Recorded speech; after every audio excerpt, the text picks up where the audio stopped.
If you find something that you really, really love, but it has a chip or maybe a crack or maybe a big gaping hole, there's a way to fix that. Let me show you how. I love playing with the Iron Orchid Designs Air-Dry Clay. This is not an expensive lamp. It's not even really a pretty lamp. And you can see where I knocked it over and chipped it and cracked it. And I think right here and around this area, and then of course we'll have to follow through, and I got a chip right here. But I believe that this chip was made for these molds specifically. And I believe if we use our Trimmings 1 and 2 molds, we will be able to make some beautiful repairs, repaint the lamp in a little bit different shade, and we will have a beautiful piece to use again. Just get a good pat of your clay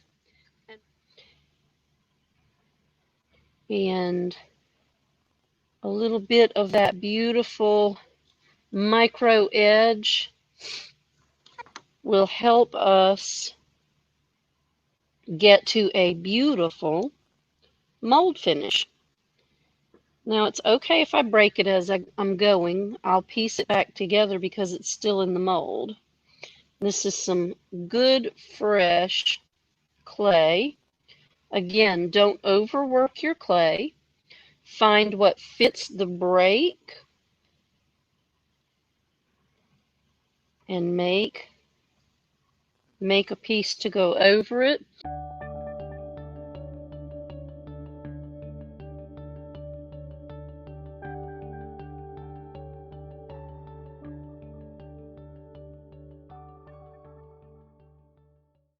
And if I bring this down a little bit, we've got a little edge right here. Now, for quick projects, I grab my ALINE'S tacky glue.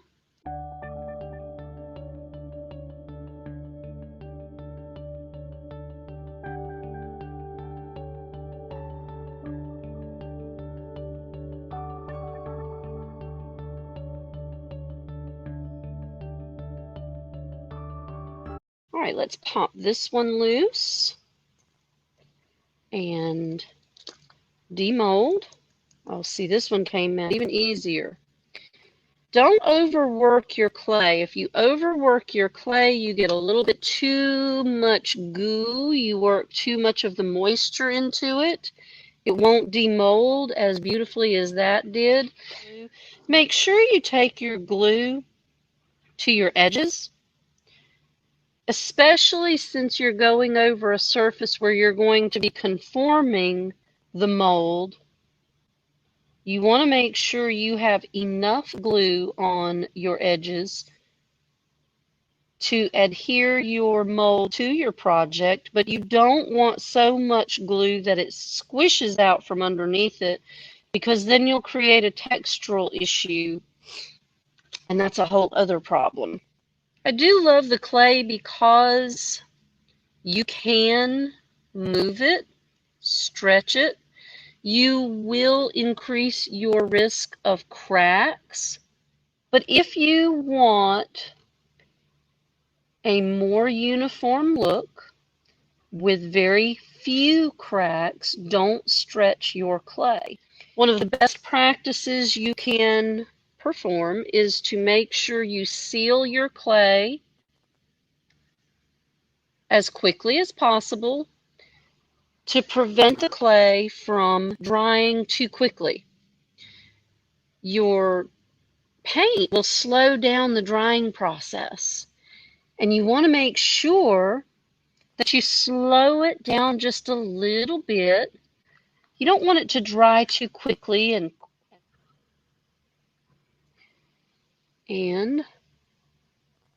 I want to make sure I give special attention to the edges, because those seem to get forgotten. I don't want to forget my edges, because that is where you will have a weak spot. If it dries, it will lift. Tamp across your top sides gently. That's why I love this particular style paintbrush. It's a rounded edge. It's a number 6 from the Maestro series. Becky's not here, so I am using her paintbrushes. Thank you, Becky. Flip it. And see the gap on the edges here? Let's close those gaps in.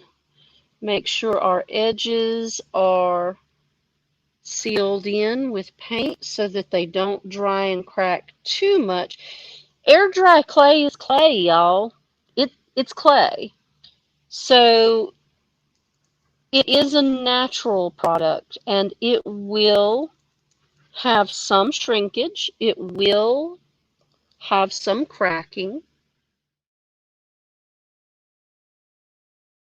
Y'all, thank you so much for tuning in. If you have a broken decor piece around your home, or you found something super, super cheap at a yard sale or at a thrift store, don't pass it over if you can refurbish it.